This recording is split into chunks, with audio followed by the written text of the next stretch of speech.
I learned about the Cove Point export terminal last year through a group that's called Beyond Extreme Energy, and we were kind of organizing actions at the Federal Energy Regulatory Commission, and we were learning about the permitting process and how it's very, very difficult for communities to go through this permitting process and have any sort of meaningful result.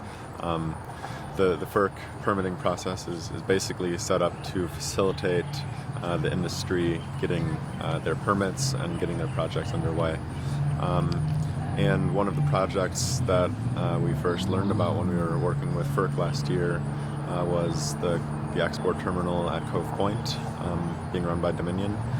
And so we started to get involved in the community. We did some actions here in the fall. We had a lot of arrests, and I was arrested, a bunch of people were arrested, doing different actions. At Beyond Extreme Energy, we're primarily focused around the FERC. And so we've tried to challenge them, and ultimately what FERC is doing in terms of permitting projects absolutely needs to stop, and it needs to stop very quickly if we're actually going to address the climate crisis.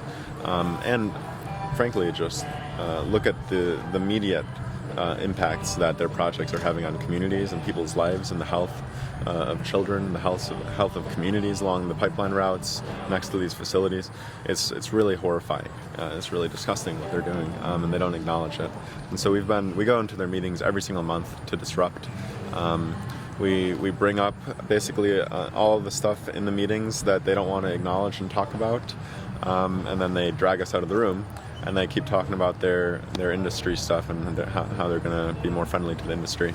And so we've been doing this for a long time. We've also organized 2 weeks of action at FERC. We've shut down the building. We've done a 18-day hunger strike in front of FERC. We've done all kinds of things, and we continue to do it.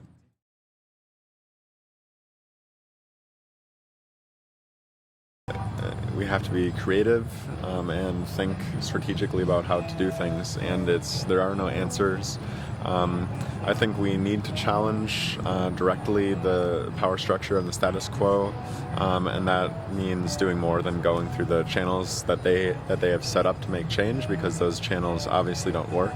People have been going through the legal channels to challenge FERC for decades. It's never stopped a project. What we want to do is we actually want to stop projects. We want to actually stop this permitting process for projects. We've been focusing on FERC because it's an agency that has an extreme amount of power, and yet it didn't have a spotlight on it at all.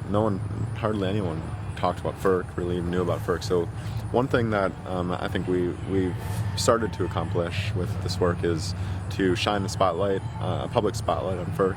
We've gotten quite a bit of attention, not enough. Like, obviously the corporate media doesn't want to cover this stuff, so we have to do our own media, get the message out ourselves. But it's a sort of it's been sort of strategical in a certain sense to build connections and build a movement around, and I think that's ultimately what's the most important, is that we're building our power as a movement. And what we've always tried to do, and it's a challenge, is to take leadership from the communities that are most impacted.